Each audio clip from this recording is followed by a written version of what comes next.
बहुत सी बातें जीवन में ऐसी घटित हो जाती हैं जिनके संबंध में घटित होने के पश्चात जब हम विचार करते हैं तो समझ में आता है कि यह मेरे द्वारा किसी भी प्रकार से संभव नहीं था। इतना बड़ा काम हमारे जैसे साधारण मनुष्य के द्वारा कैसे हो गया? तो उस समय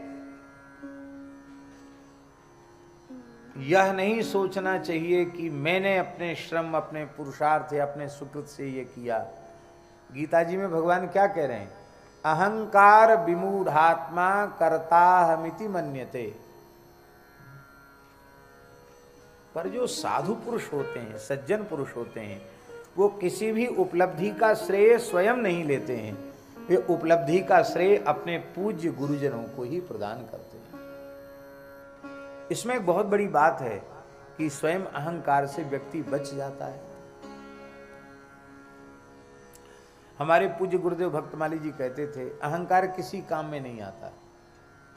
महाराज जी कहते थे अहंकार किसी काम में नहीं आता। किस काम में आता है? तो महाराज जी कहते जैसे बनी बनाई खीर में कोई मिट्टी का तेल डाल दे, केरोसिन डाल दे, तो क्या होगा खीर का? है? खीर खाने की तो बात दूर रही, खीर सूंघने के योग्य भी नहीं रह जाएगी। ऐसे ही मनुष्य के जीवन की जितनी उपलब्धियां हैं विशिष्ट, उनमें वो तो खीर के जैसी हैं और उनको मिट्टी के तेल जैसा अग्राह्य बना देता है अहंकार। इसलिए अहंकार कभी नहीं करना चाहिए। और अहंकार से बचने का साधन यही है कि हम निरंतर गुरु गोविंद की कृपा का अनुसंधान करें। हमने जो कुछ किया भगवान की कृपा से किया। और देखिए ये बात बिल्कुल सत्य है, हम जो कुछ कर रहे हैं वो भगवान के अनुग्रह से ही कर रहे हैं। उपनिषद में एक आख्यायिका है कि त्रिलोक विजय का अभिमान देवताओं को हो गया था, तो भगवान ने कृपा पूर्वक उसे नष्ट करना चाहा और एक विलक्षण तेजोमय यक्ष के रूप में भगवान प्रकट हो गए। और इंद्र को बड़ा कौतूहल हुआ कि है क्या चीज, इतनी विचित्र क्या है? तो सबसे पहले उन्होंने कहा भाई कौन पता लगाएगा इसका? अग्नि बोले हम लगाएंगे, क्योंकि अग्निम ईड़े पुरोहितम, ये तो पुरोहित हैं। सबसे पहला ऋग्वेद का मंत्र अग्नि शब्द से ही आरंभ होता, अग्निम ईड़े पुरोहितम देवस्य ऋत्विजम। तो ये जातवेदा हैं, अग्नि हैं, अग्नि महाराज ने उन्होंने वही अहंकार वाली युक्ति की। उस तेजोमय परमात्मा ने पूछा कस्त्वम, तू कौन है? ये नहीं कहा कि महाराज जी आपका परिचय क्या, ये सब नहीं कहा। कस्त्वम, तू कौन है? तो वो तो बड़े अहंकार में गए थे अग्नि, उनको लगा कि हमारा बड़ा भारी अपमान हुआ। अग्नि बोले अरे तुम जानते नहीं हमको, जातवेदा मैं अग्नि। गुरुजी जातवेदा शब्द का बड़ा सुंदर अर्थ महाभारत में लिखा है। महाभारत में लिखा है वेदास्त्वदर्थम जातावई जात वेदा ततो ह्यसि। बहुत ऊंची बात। वेदाह त्वदर्थम जाताह, वेद हे अग्नि आपके लिए ही वेदों का प्रादुर्भाव हुआ, वेदों का प्राकट्य आपके लिए, क्योंकि वेदों का जो प्रयोगात्मक स्वरूप है वो यज्ञ के द्वारा ही चरितार्थ होता है। और यज्ञ अग्नि है, अग्नि स्वरूप ही तो है यज्ञ।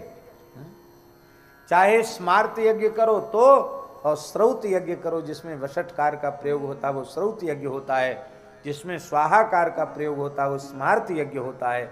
श्रौत स्मार्त किसी भी यज्ञ में अग्नि स्थापन होता है। इसलिए वेदों का प्रादुर्भाव अग्नि के लिए। जात वेदास ततो यसी, वेदास त्वदर्थम जातावई जात वेदास ततो ह्यसि। आपके लिए वेदों का प्रादुर्भाव हुआ है अग्नि, आप जात वेदा हो। क्या कर सकते हो तुम? अरे बोले क्या नहीं कर सकते, हम सारे तीनों लोगों को जला के खाक कर सकते हैं। तो भगवान ने एक कथा आपको सुन रखी होगी आप लोगों ने। भगवान ने एक छोटा तिनका, सूखा तिनका सामने डाल दिया, बोले इसको तुम जला के दिखाओ। अग्नि ने अपनी संपूर्ण सामर्थ्य का प्रयोग किया, वो तिनके को जला नहीं सके, जलाने की बात क्या चले, गरम नहीं कर पाए उसको, कम से कम गरम तो कर देते। एकदम लज्जित होके अग्नि चले गए। वायु आए, कस्तम, तू कौन है? बोले मातरिस्वा, मैं वायु मातरिस्वा। अच्छा क्या कर सकते? बोले बलवानों में मैं सबसे बलवान हूं, प्रचंड प्रभंजन हूं, सारी धरती को सूखे पत्ते के समान उलट सकता हूं, बड़े बड़े पहाड़ों को सूखे पत्तों के जैसे उड़ा सकता हूं, इतनी सामर्थ्य है मुझमें। अरे बोलिए धरती पहाड़ पीछे उड़ाइयो, ये तिनके को उड़ा के दिखाओ, तिनका नहीं उड़ा सकता। सब देवता जब समझ न सके उस विलक्षण तत्व की महिमा को और वे निराश होकर आ गए, तो इंद्र गए तो वह विलुप्त हो गया, अंतर्धान हो गए, तिरोहित हो गए। क्यों? कि इंद्र को ज्यादा अहंकार था त्रिलोक विजय का, तो इंद्र के अहंकार को चूर करने के लिए वो अंतर्धान हुए कि जिनको तुमने भेजा उनको तो हमने बात करने लायक भी समझा, जो कुछ हुआ मेरी कृपा से हुआ, उसको तुमने अपनी स्वतंत्र उपलब्धि मान लिया, तो तुम्हारे जैसा अपराधी तो बातचीत करने लायक भी नहीं। इंद्र को बड़ी लज्जा हुई कि अरे हमको उस विलक्षण तेजोमय महापुरुष ने संवाद के योग्य भी नहीं समझा। इंद्र को लज्जा हुई, आकाश में भगवती पराम्बा उमा भगवती प्रकट हुई और उन्होंने इंद्र को अहंकार शून्य होने की प्रेरणा प्रदान। इस कथा के स्मरण कराने का प्रयोजन केवल इतना है कि सूर्य, चंद्र, अग्नि, वायु, वरुण आदि देवता भी बिना भगवत कृपा के कुछ नहीं कर सकते, तो हम तो अत्यंत सामान्य मनुष्य हैं। हमारे द्वारा जो कुछ किया गया वो भगवान के अनुग्रह से हुआ, गुरुजनों की कृपा से हुआ, संतों की कृपा से हुआ, भगवान की कृपा से हुआ। ऐसा यदि हम अपने आप में अनुभव कर लें तो अहंकार से उत्पन्न होने वाले जो प्रचंड दोष हैं उन दोषों से हम बच जाएंगे। सारे दोष अहम और मम से ही उत्पन्न होते हैं, और अहम और मम की जोड़ी है। अहम होगा तो मम होगा, मम होगा तो अहम होगा, और अहंकार ममकार से जब जीव बच जाता है तो मरने के बाद मुक्ति की आवश्यकता नहीं, जीते जी मुक्त हो जाता है, जीवन मुक्त हो जाता है। कितना बढ़िया हुआ है। वाल्मीकि रामायण में हनुमान जी कह रहे हैं रावण से, राम जी के बारे में, रावण जिसे तू मनुष्य कह रहा है वो राम जी कौन हैं? तो हनुमान जी का वचन है वाल्मीकि रामायण सुंदरकांड में, कर्ता कारयिता च सह। हनुमान जी कह रहे हैं राम जी कर्ता भी हैं और कारयिता भी, करने वाले भी हैं और कराने वाले भी भगवान है। तो हम व्यर्थ अहंकार अपने ऊपर लेते हैं कि हमने किया अथवा हमने कराया। किया भी भगवान का और कराया भी भगवान का, ऐसा अनुभव करना चाहिए। कर्ता कारयिता च सह, भगवान कर्ता। अच्छा, कर्ता व्याकरण में कर्ता की परिभाषा क्या है? स्वतंत्र कर्ता, पाणिनि जी का सूत्र है स्वतंत्र कर्ता। अब ये स्वतंत्र जो शब्द है इसका अर्थ भगवान को छोड़कर और कहां घटित होगा? सर्वतंत्र स्वतंत्र केवल एक भगवान है। व्यवहार में भले ही हम किसी को कर्ता कह दें, लेकिन सच्ची बात है गुरुजी ने जैसा पढ़ाया है कि शब्द की अपर्यवसायी जो वृत्ति होती शब्दार्थ करने की, उस अपर्यवसायी वृत्ति का आश्रय जब हम लेंगे तो स्वतंत्र शब्द का अर्थ परमात्मा में ही जाएगा, क्योंकि स्वतंत्रता केवल भगवान में है। मद भयात वाति वातो सूर्यस्तपति मद भयात वर्षतीन्द्रो दहत्यग्नि मृत्युश्चरति मद भयात। सब कुछ भगवान के द्वारा हो रहा है। अब एक प्रश्न है कि जब कर्ता भगवान है और कारयिता भगवान है तो हमको फिर स्वर्ग नरक आदि क्यों भोगने पड़ते हैं? कोई पूछ सकता है ये बात? भाई जिसने किया अथवा जिसने कराया वही भोगे, करने वाले को कराने वाले को दोष लगे, हम तो कुछ है ही नहीं।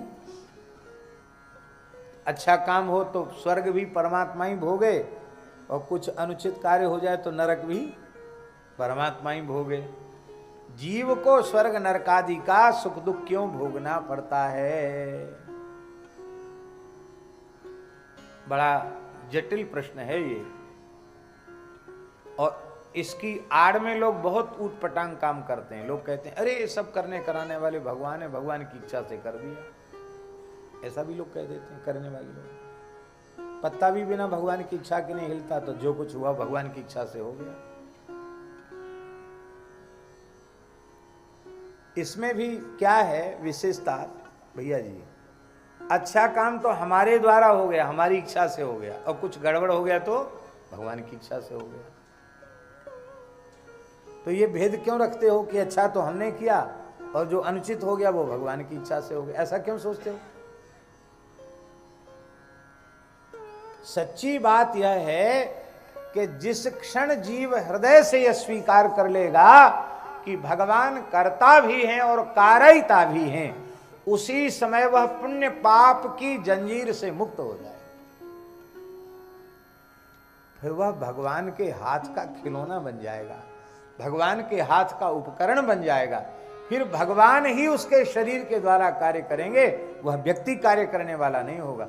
महापुरुषों के द्वारा भगवान ही काम करते हैं,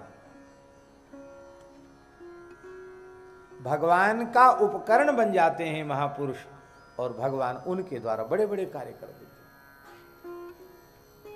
पुण्य पाप के बंधन में नहीं रहते।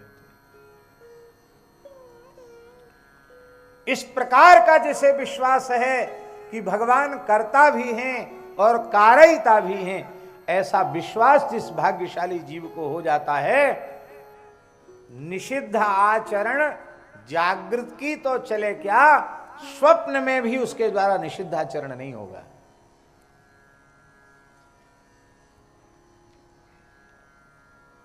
ये पहचान है उसकी। हम लोग सीधे कह देते हैं उर प्रेरक रघुवंश विभूषण, पर महाराज जी बड़ी सुंदर बात कहते थे इस संबंध में, बहुत ध्यान देने योग्य बात है। महाराज जी कहते थे कि लोमस जी जैसे जो जीवन मुक्त महात्मा हैं, उनके हृदय में उर प्रेरक रघुवंश विभूषण हैं। अन्यथा पापी के अंतःकरण में निषिद्ध कर्म करने की प्रेरणा उसके पापमय संस्कार ही करते हैं, और पुण्यात्मा के भीतर पुण्य कर्म करने की प्रेरणा उसके पुण्य के संस्कार ही करते हैं। पर जो भगवान के भक्त पूर्ण ज्ञानी हैं, पूर्ण भक्त हैं, जो पुण्य पाप के बंधन से मुक्त हो चुके हैं, ऐसे महात्मा वे जो कुछ करते हैं वो भगवान की प्रेरणा से करते हैं। इसलिए उर प्रेरक रघुवंश विभूषण ये लोमस जी जैसे संतों के लिए है। और ये भी उन्हीं के लिए है। उमा दारु योषित की नाई, सबहि न चावत राम गोसाई। वो भी उन्हीं के लिए है जो भगवान के हाथ की कठपुतली बन गए हैं। भगवान के हाथ की कठपुतली नहीं बने तो तुमको जो तुम करोगे वही तुम्हें भोगना पड़ेगा।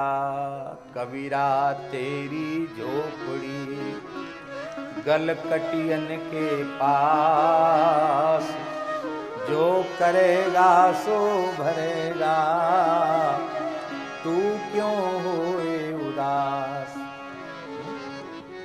जो करेगा